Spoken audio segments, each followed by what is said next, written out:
Look at your neighbor and say, neighbor, I prayed to the Lord. I prayed to the Lord, but he spoke to my problem. He spoke to my problem. Everybody that's in here is familiar with the text this morning. Everybody is familiar with old brother Jonah and how God had summoned Jonah and told him, I need you to go and preach the gospel into the people of Nineveh. But Jonah got in his own mind that I don't want to go and preach to Nineveh because Nineveh is a wicked place. Now, I don't know if you realize this or not, but we're living in a wicked generation.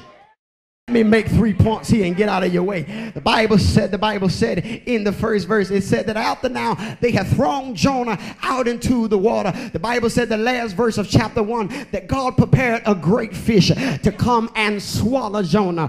I want to deal with three things here. Then I'm going to get out of your way. The first thing is, if you're taking notes, just jot it down. First thing is you cannot die on the ship.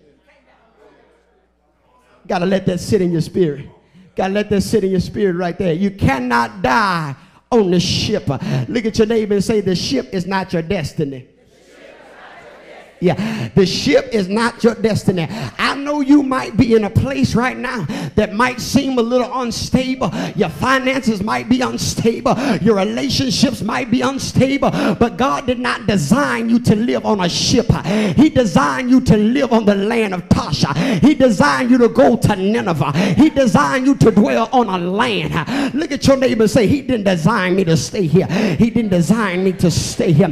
He designed me and made me in this season for a reason. It's a reason why I got breath in my body. I wish I had somebody here now. There are people dying every day, but there's a reason why he woke me up this morning. I just didn't wake up by chance, but God put breath in my body for some reason. Look at somebody say, I'm alive for a reason. So because of that, I cannot die on the ship. It's too much for me to do in my life. There's too much God wants me to accomplish for me to die on the ship. Next thing I want you to realize is this. I want you to realize is that not only can you not die on the ship, Jonah, but you can't die in the fish. Can't die in the fish.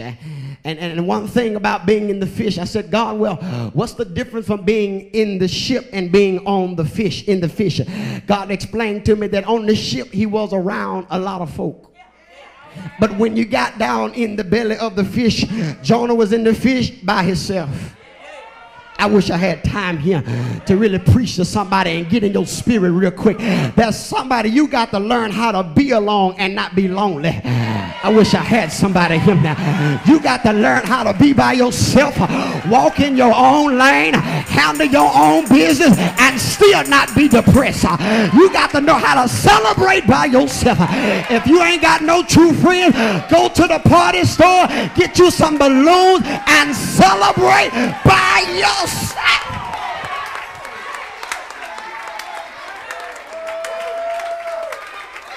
Can't die. Y'all sit down, let me talk to you.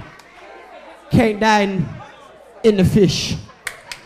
Truth be told, I'm going to let something out here. I'm going to let something out here in a minute. I'm going to let something out that the devil don't want you to know, but I got to tell you. I got to tell you this, is that the enzymes that's inside the belly of the fish can only hurt you, but it can't kill you. Did y'all hear what I just said? I said the thing that's in the fish that's supposed to digest the fish food, it cannot digest you. What are you saying, preacher? I'm saying that the attack that the enemy put on you, it can only devastate you a little bit, but it can't kill you. Look at your neighbor, say, this thing can't kill me. It can't kill me. It can't kill me. It can't kill me. It can't kill me. I know it hurt, but it can't kill me. I know it don't feel good, but it can't take me out. I know it's not comfortable, but it can't eliminate me. It cannot kill me. Why? Because no weapon that's formed against me shall ever be able to prosper. There's somebody in this house that you've been going through something for so long. It seemed like you're going to die in the situation you're in. But I came to preach to your spirit that you cannot die now and you can't give up now because God got something for you now. But I need you to do me a favor now. I need you to remember the Lord in the belly of the fish. I wish I had somebody here now. About 15 folk that understand where I'm coming from. Has it been anybody in here that's ever been in a dry place before? Anybody in here ever been in a sad place before and you had to remember the Lord?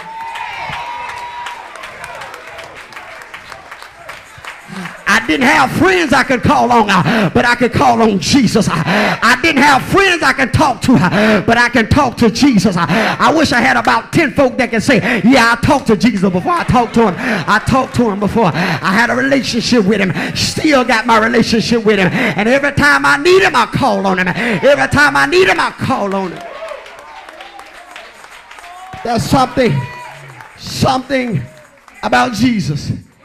Jesus did not answer Jonah after Jonah had prayed. Y'all sit down, let me talk to you.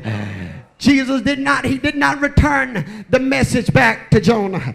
But the Bible said that God, once he heard the supplications of Jonah and he heard the repentance of Jonah, I believe Jonah said something along the lines, woe is me, for I have sinned. He borrowed a few words from Isaiah and he said, it's not just because I'm a sinner, but I hang around folk with unclean lips. I just want to throw this in here. Look at your neighbor and say, neighbor, watch who you hang out with. Watch who you hang out with. Everybody that shake your hand don't mean you're good. Everybody that say they love you don't really love you. Everybody that hug you don't really care about you. Look at your neighbor again and say, watch who you hang out with. Watch who you run with. Watch who you run with. Why is that? Because birds of a feather, they flock together. You hang around a bunch of backstabbers, you'll be one too. You hang around a bunch of liars, you'll be one too.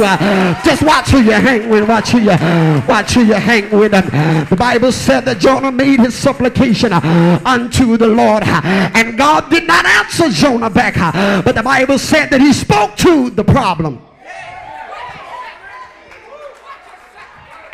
Look at somebody say, the table's about to turn. The table about to turn. What do you mean, preacher? The problem was no longer that Jonah was disobedient. After Jonah had prayed to the Lord, the problem then became the fish and not Jonah's disobedience. Once God had forgiven Jonah, the problem was no longer that he disobeyed God. The problem was now a fish is holding me. Look at your neighbor and say, what's holding me gotta let me go.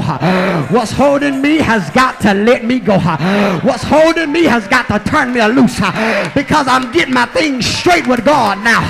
I'm getting some things lined back up with him now. So what's got me has got to let me go.